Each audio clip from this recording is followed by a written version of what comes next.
the iPhone SE, OnePlus Nord, and the Pixel 4a. It was meant to cater for those who are looking for a new phone but are financially impacted by the events of COVID-19. All these three phones work efficiently so that you don't have to spend so much. I'll make a video on which one's for you soon.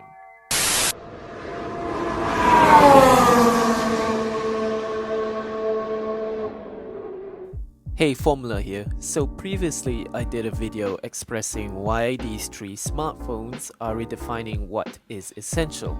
Now in this video, I'm going to help you choose which is essentially for you.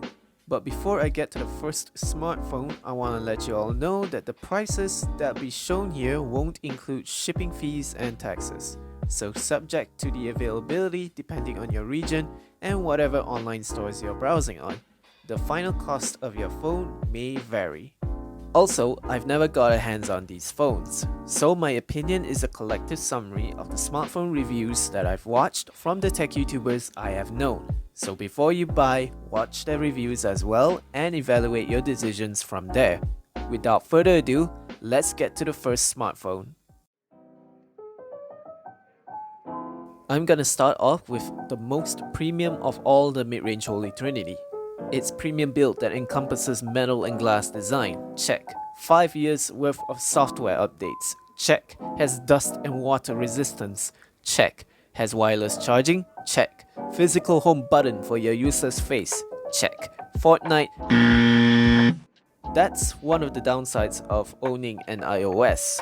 But the major ones are its small battery life and display size. Watching videos on this size is okay, but when you're gaming, it's a problem, as your thumbs are blocking a significant portion of the screen. This, however, is remedied using a controller. If you can get over these downsides, then it'll be the most essential iPhone for you.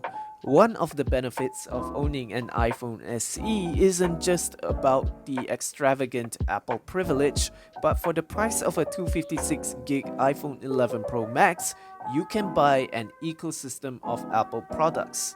For the basic Apple users, this is worth the investment.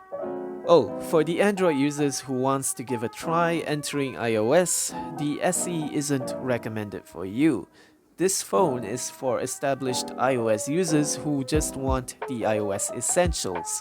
For the Android users, I would suggest getting a trial run at the used or refurbished iPhones first, such as the 7 or the 8 series, as it is cheaper than the SE. Plus, you have like 2 years of software updates at least before Apple discontinues its support. Now we're entering Android territory here. My first impressions of it isn't just the blue, it's the build that looks premium. I like it even though its frame is plastic, but you still get a glass sandwich phone. Priced similarly to the iPhone SE, there's a few notable omissions. No wireless charging and no dust and water resistance. In my opinion, those omissions should have lowered the cost down. But there are a few features that makes up for its omissions and its price. 6.4-inch 90Hz AMOLED HDR10 Plus display, 4100 plus mAh battery, and a total of 6 cameras, 2 at the front, 4 at the rear. Among the 3 smartphones in the Trinity, it's the camera variety that's the most prominent. Now, in terms of camera quality, it comes adequately average most of the time, but you get more bang for your buck in using any cameras you want for your socials. Also to point out, OnePlus's UI, Oxygen OS, comes close to stock Android, so it's one of the best. This phone is worth recommending to everyday people who want to make use of its features, such as gaming because of the high frame rate, watching Netflix in all of its saturated colors, utilize the camera variety and take photos depending on situations, or anything else. So if you're one of those people that will make use of what the phone offers, then this is essentially the phone for you. Okay, straight up, this is for the people who are looking for the bare bones minimum, for the Android purists, for the iOS users who want a taste of Android, or whatever it is. This is easily the cheapest out of the 3. What did Google do to make this phone so cheap? Well, it's made entirely out of plastic, no dust and water resistance, no multi-camera setup, and no wireless charging. But what do you get for spending such a cheap phone?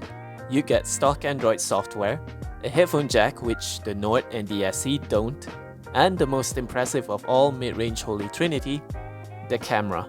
Sure, it doesn't have a multi-camera setup, but the Pixel brand is notorious for having its phones with superior photo quality. Like its flagship sibling, the Pixel 4, Google brought the Pixel 4's excellent photo processing to their mid-range Pixel 4a. So whether or not you're buying this phone for the camera, this is still a simple smartphone that can do all your basic essentials. Calls, text, browse, or binge, you name it. This is a phone worth spending for the simple users at mind. But hold on to your wallets.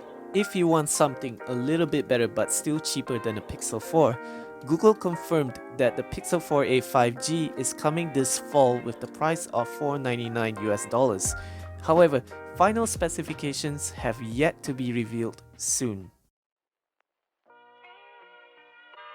So this is the part where I tell you what phone I would be buying out of the three.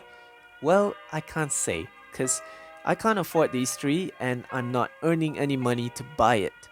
But if I do buy one, a new mid-ranger comes out. So let's just see till the end of the year and find out whether am I gonna buy one or not.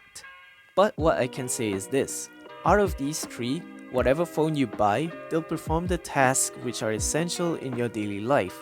But if these three phones isn't worth considering, then there's still plenty of offerings in the mid-range space.